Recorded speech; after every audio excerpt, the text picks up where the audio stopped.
Hello everyone, this is Ron again with Strange and this week I'm taking a look at a game that when I was younger was one of my favorite games. This is a Black Isle game, as you're seeing there. Here is Icewind Dale 2. This game was released in 2002. It is the sequel to Icewind Dale, the first game. Uses the same engine as the Baldur's Gate games and plays very similar to them. We're going to be seeing a lot of comparisons between the two. This game tends to be more action-focused. I must, for myself, examine the reasons I left the comfort of Kaldahar for a journey to Deeping Dale, the place of Isilur's birth. It is much like the assignments given to me by Uncle Oswald and Isilur himself.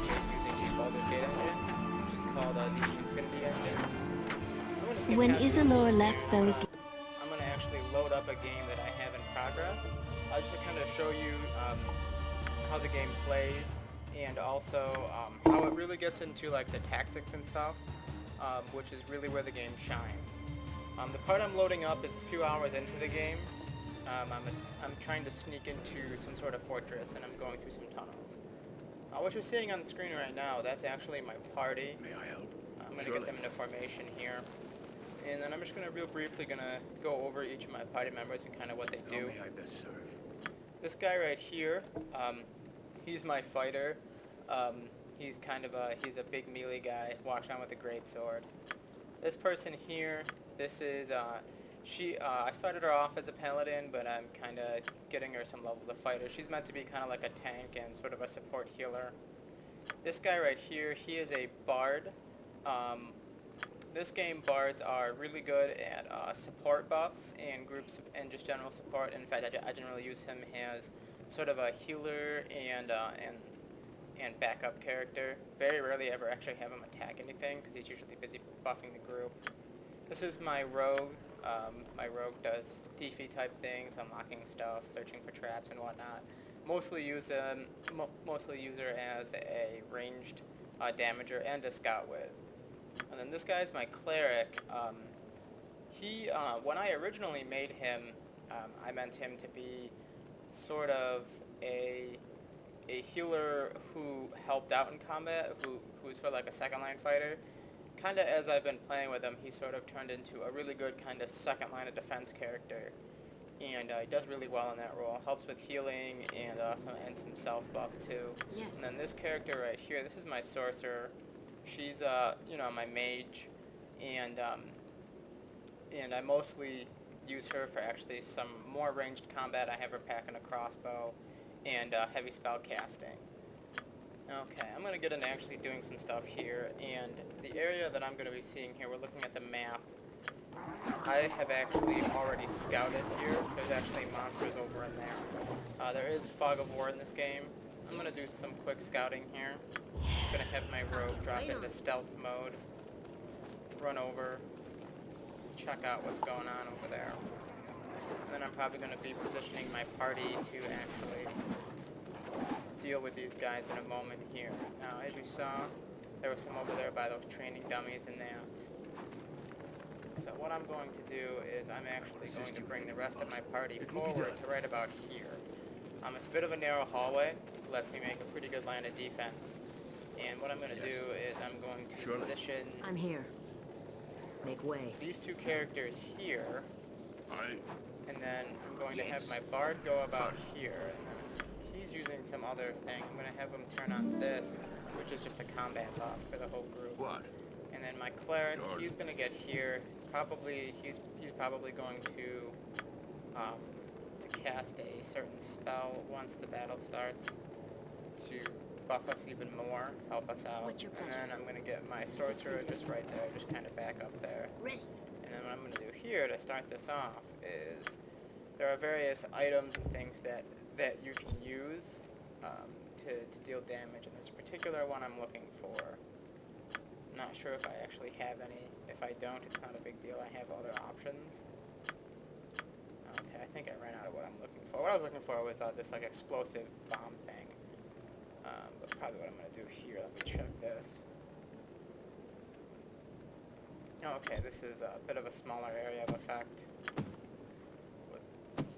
this character is going to do I'll take care of it. is she's going to run up in stealth mode. Now, see, I just paused the game. You can pause the game to do issue orders, things like that. It's a very big part of this game, to make sure you do battles correctly. Actually, I'm going to probably bring her back a little bit. You probably heard that noise. She has to drop out of her stealth to throw this bomb here. I'm going to throw it right there. She threw that bomb. Now, right now, I just kind of turn the enemy. He's going to basically be pulling them back.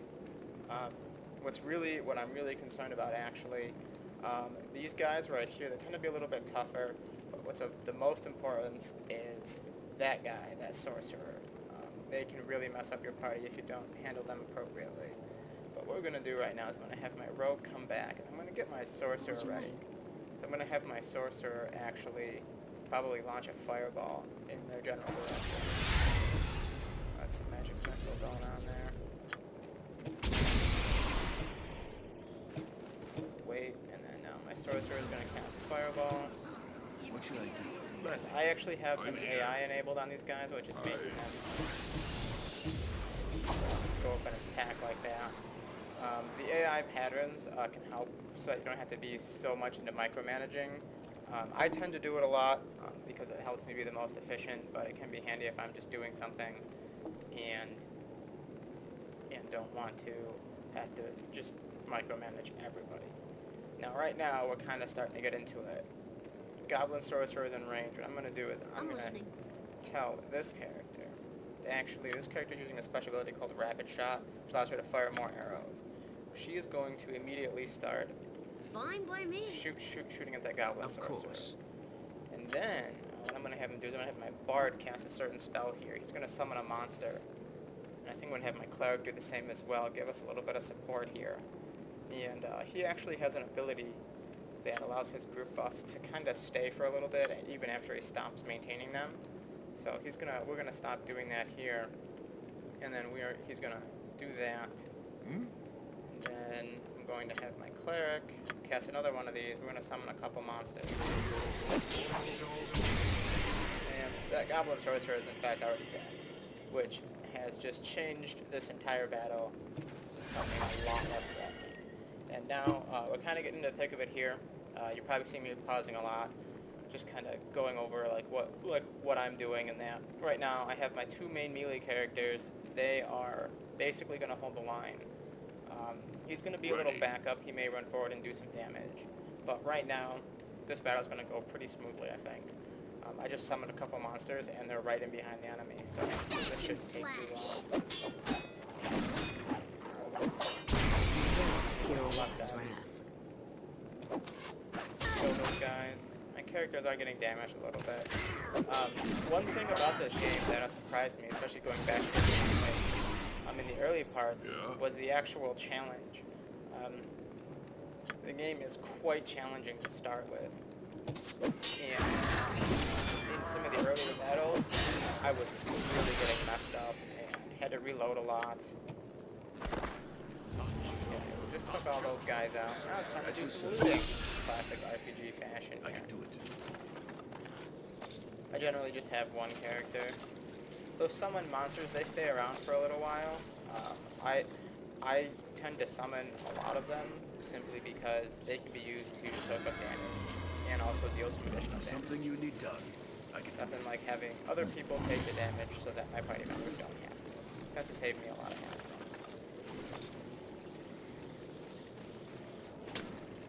Locked. What's up?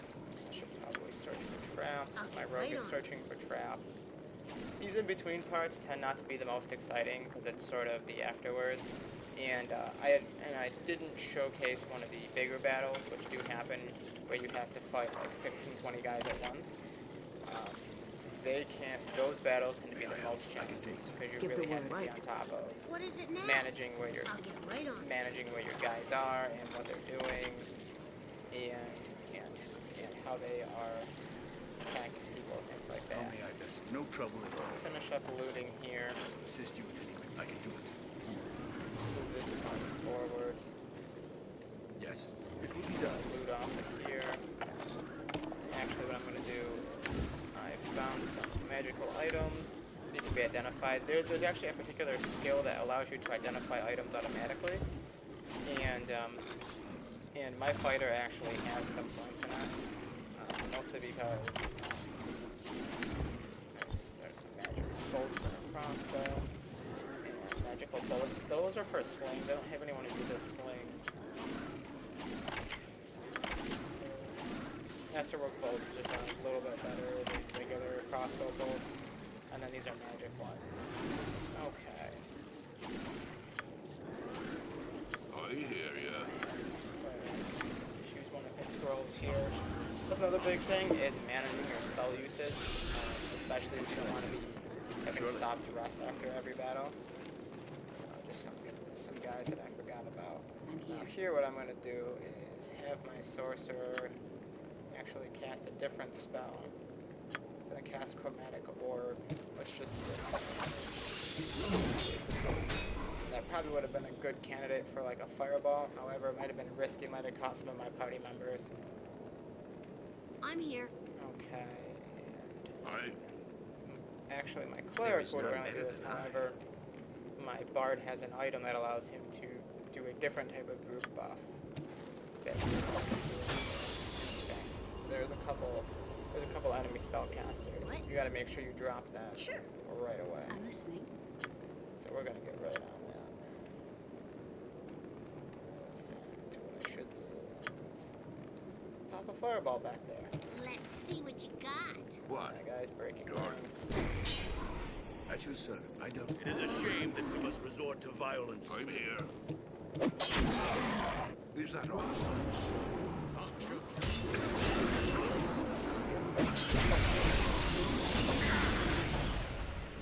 However, that's going to very much help me there. Yes, of course. I'm just gonna have them Your finish desire. them off with some It'll be ranged so. attacks. My fighter right now is kind of surrounded by enemies. Not. Oh, he was charmed. That's What not do you good. want? Basically means that for a limited time, I can't control him and he's considered as an enemy. So that's going to make it a bit of a pain. His wrath. Okay. In fact, what I really should do is focus I'm ready. on clearing out some of these enemies in front of him so I can get to him and Yes. heal him. We're going to cast some other spells here just to try and clear out some of these guys. Okay, and right now, this is actually What's your pleasure? not the best I'm of there. situations. My front line is kind of collapsed, and we got guys that are surrounded by other guys, things like that. Could be better. I think we're going to manage it, though, especially if I'm just careful about what I have my characters do. Right now, what I really need to be doing is clearing a path to the warrior. Darn. Thankfully, in this game, unlike in Baldur's Gate 2, when a character gets charmed, it isn't a risk of an instant game over. In Baldur's Gate 2, if your character ever got charmed, instant game over. Something wrong? See, that guy, his little thing is yellow. He's going to start running. That can be really touchy. Sometimes what enemies will do is they'll run away, and then they'll run back from the group of enemies. And if you have your characters chasing them, they'll just piss off a whole bunch of other guys and make a battle really difficult when it's not really needed. Watch this. Okay. I'm here. I'm gonna have her cast another spell. And then my paladin's getting a little bit beat up. Ready. Is that all? The best. I'm gonna have Here my I bard am. actually come over and heal her. I'm listening. Right now I'm pausing a Need lot something done because right? with that charm in place, my party members will see him as an enemy and attack him. And I currently don't really have any ways to resurrect people, so I can't risk having someone die at this point in the game.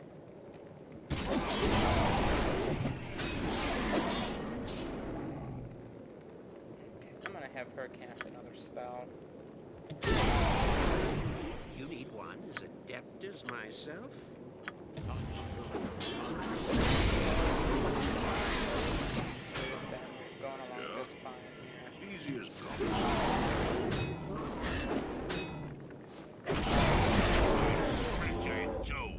waiting.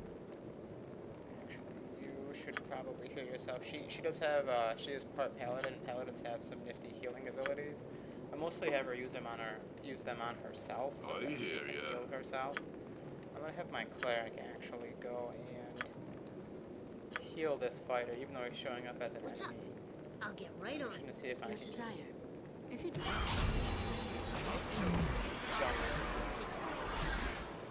give me a target. No, Leave it to me. unfortunately, I just kind of have to I'm wait here. until that charm Leave it wears to me. off. To make sure my party doesn't attack him, I'm actually going to have them move over here because that can be a pain. One thing I have noticed about this game that is different Give from the Baldur's word. Gate 2, at least in the UI, is there isn't an easy option to turn your AI off, at least as far as I remember, for your party members. So these situations can be a big pain. What do you want? Leave it to me. And then, so yep, his charm wore off. He's Something gonna come you need back. done. Do Surely. a little bit more looting here. I think I'll probably do a couple more battles and then maybe call it on this. I don't know how long this video is going, and while it's certainly quite enjoyable and interesting for me, I don't know how much fun it is for you guys to watch me pause every 3 seconds and issue orders. What is that? Let's check that out. To my party members. But that is where this game really shines is in its tactics and how you really have to be on top of having your party members do what they're supposed to do and not mess up. I did mention the AI routines. This game does have those. They aren't quite as there isn't quite as many as in Baldur's Gate 2, which is a little bit of a pain. They're a bit more basic, and that can cause problems in terms of getting your party to behave very well without your input. However, I haven't found it to be really too much limiting because I've gotten into spending most of my battles directly issuing orders to my party members, at least a couple of them on a pretty regular My basis. finely honed and incredibly acute skills. Here's what I'm going to do now. I'm going to have my party rest. It'll be a little bit better than wasting resources and better prepare them for the next battle. Now this does carry some risk with it because I may get attacked while we're trying to rest. So we're going to click the rest button here and see what happens. Resting went fine, no issues. We're going to finish up some looting here. Locked. I'll get my What is it now? Right up. rogue on searching for trail, me just to be on gladly. the safe side. More gold. A lot of looting in this game. So it's more of a I'm dungeon here. crawler. Okay, didn't detect I'll any get traps. right on. Of course, that doesn't necessarily mean that there aren't any. It's entirely possible that the rogue doesn't have the skill to detect them as well. But generally, you can usually be pretty safe knowing that. There's lots of these master orc bolts. That's cool though. And one thing I'm starting to get into at least more now that I'm replaying this game is using scrolls a little bit more. When I first played this game, when it first came out, I rarely ever used scrolls or even Assist you potions. if possible. I'll get right on. Generally just try to use my party's abilities. Surely. And really kind of limited myself for no reason. Okay, I'm going to do a little bit more scouting here. I'm going to have my rogue drop in the stealth. I'm going to scout just a little bit. See if we can tell where some enemies are. I'll have some treasure there. There's some things to look at there.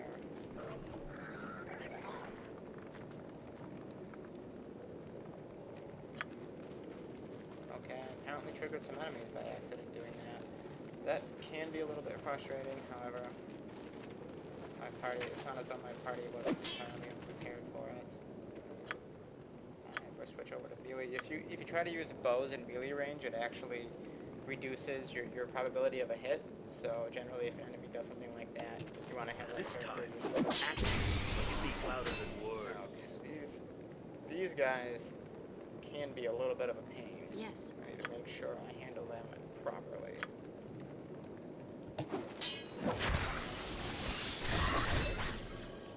Immune to it.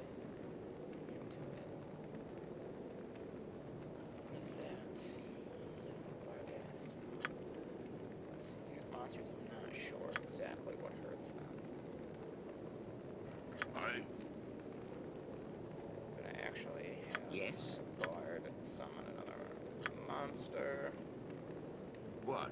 and then I'm gonna have my cleric cast a spell that'll. These trolls, they can be tough because What they should I can do? crank out a lot of damage fairly quickly, and need to be on top of it, I'm here. which is what my cleric is doing.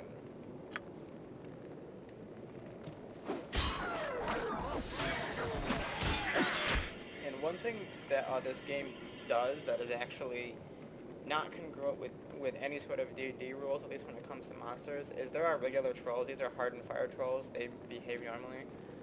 But regular trolls, when you get them down to 0 HP because of their regeneration, they don't die until you hit them with some sort of acid or fire thing. In regular D&D, it doesn't work like that. When you drop a troll, they're dead. They're supposed to be dead, and that's just how they work. The regeneration is always in play.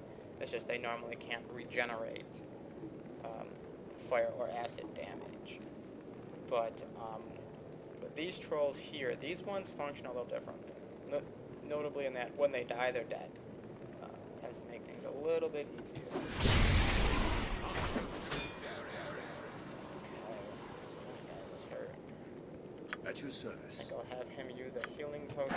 Again, that guy will heal him, bring him back up to full. And then my cleric, he does have some buffs that can indeed come in handy. Ready. And one thing that all clerics can do, which can be handy, is these various spells that I have. I can hold down the shift key and then click on them, and it converts the spell, if it's not a healing spell, into a healing spell. Can be handy. For example, right now, my pound's a little bit beat up, and there's some more enemies coming, so I think I'm gonna try to do a bit of a spot heal, and just to showcase this sort of quick conversion here, I'm going to take that summon monster spell I have. I'm going to hold down shift, click on it, and as you see in the window there, spontaneous casting Cure Light Wounds. That means I'm going to use up that spell, and instead it's going to be cast as a healing spell, and I'll do it on that. So he will, oh jeez, wow. I'm ready. She has a potion as well. This is going to help. I may want to, okay, what I'm going to have him. Fine by What's your me. pleasure? And I think and then these fire trolls, I thought they'd be weak to cold, apparently not. We'll see what happens. Okay, this is actually a bit of a bad spot. My cleric had to run around there. My cleric is not the biggest. Let's see, drop on Holy Might, which that's a pretty powerful self buff. Yep, it raises all of his ability scores. That, I'm going to see if I can get him to cast that without getting disrupted. If you cast a spell and you're being attacked and you get damaged, you have a chance of losing the spell, basically. I'm going to try and get that. Right now, the big thing is my front line is kind of collapsed, and I really need to kind of clear that up. What I'm going to try and do here. This time. Speak louder than words. I hear ya. May have to give him a healing potion. Seems kind of strange. I just pause the game and kind of go in here and do that, but it's handy, especially if he needs to get healed. We're gonna What? have him start cranking out some damage.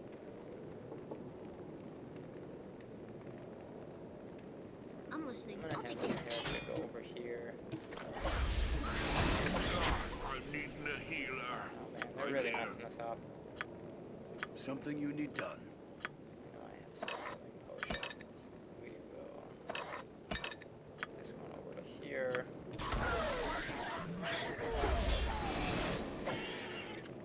May I help? Of course, I'm sorry. I cannot show you. I need to get my cleric. Not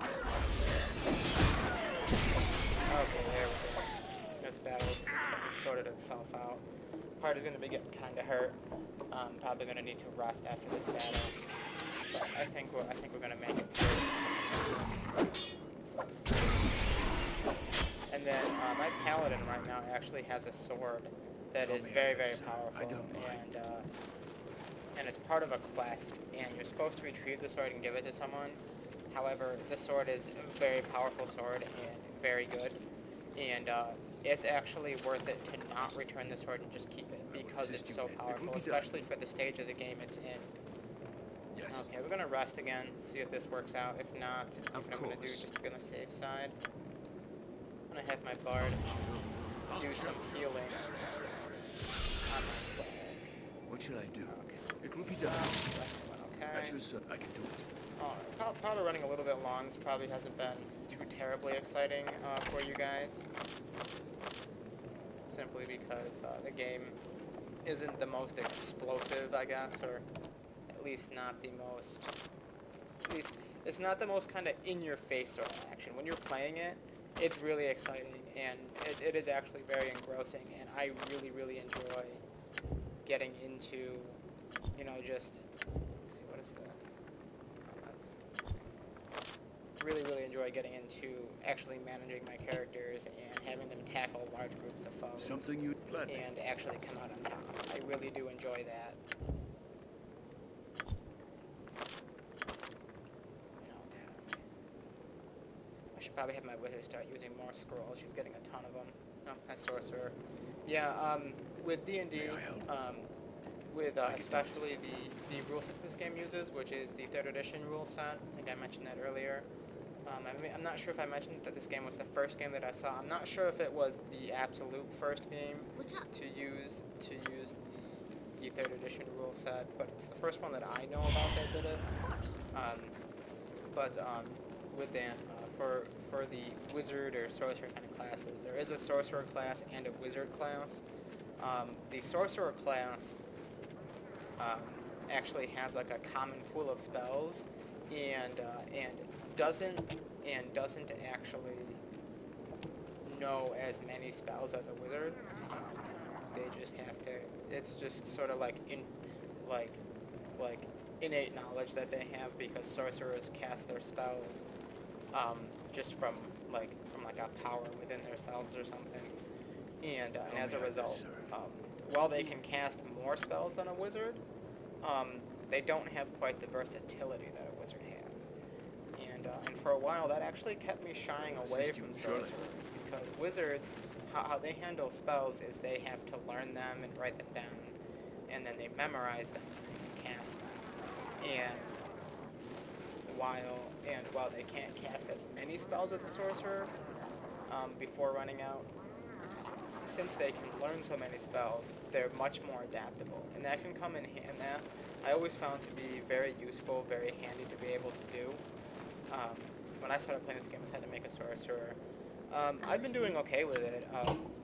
I've really had this sorcerer. The sorcerer has really been able to come into their own and really be a good heavy ranged damager, as well as being good at ranged. I haven't run into the issue of not having the versatility needed yet. However, the common pool of spells took a little while for me to get used to. Once I did, it was okay. I just had to remember that, okay, if I cast a spell of a certain kind, it counted against all my spells that I could do. Bards work the same way, although they have a different set of spells. Theirs is it's a bit more subtle, more support-oriented. And I never really used bards myself. I didn't really. This bard, with his support and his group buffs, I'm really starting to get into him and starting to get into using him. And I'm not really that far into the character itself. And he already has some pretty impressive groove buffs that he can apply. And then my paladin is actually another experiment for me. This character that you're seeing here says levels fighter 2 paladin of Helm 4. 3rd edition, the big thing about 3rd edition was they wanted to make it easier to do multi-classing. And whenever I played this game, and in fact in general, whenever I did 3rd edition D&D, I tended to shy away from doing multi-classing. And this character, I'm kind of doing that with. I screwed it up a little bit because if you multi-class and you don't keep the classes within the same level of each other, there's an XP penalty. But I'm getting that fixed in a little bit here, probably another level of fighter or so. And I always thought it was interesting, just being able to make characters that could do more than just one thing. And it was very simple. Easy to understand multi-classing in some of the earlier editions of D&D. I think I have to talk to these guys. at all. I need you may have seen me earlier where I paused it with their things being blue. That means that you can talk to them. And I think this is part of the quest that I got. We're gonna go and talk to them here. Oh yeah, this is some demon.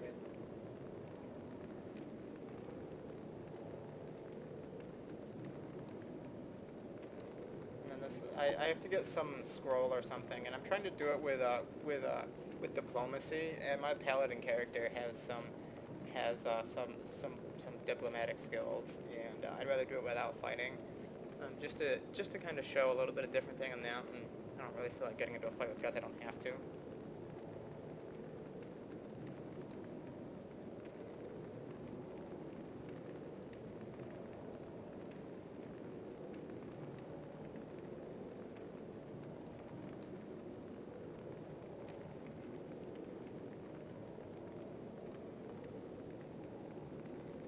Guy, and so I think I have to go back to this other guy. I think he's on like a previous level. How may I best serve? Let's see, let me check my journal. Okay, I think I'm gonna call it on that, because at this point I'd have to go back and go talk to some other guy. But that's Icewind Dale 2. Not sure if I did the best job with showing it off. Especially since I didn't really get into a very large battle. But I really do like its tactics, and in this game, if you get a chance to check it out, I definitely would. It's a lot of fun. I really like building up your party and making them this like well-oiled killing machine that just tears through guys. And being able to actually develop them from the ground up to that point. As I said, it is very challenging in the beginning, but once you get the hang of it, it is a lot of fun. Right now, this game is available on Good Old Games and that, so definitely check it out, as well as its predecessor, Icewind Dale. Both games very, very fun. And then, as usual, join my Facebook groups. I mean, email, comments, all that stuff in the description in that. And thank you very much for watching, and I will see all of you next week.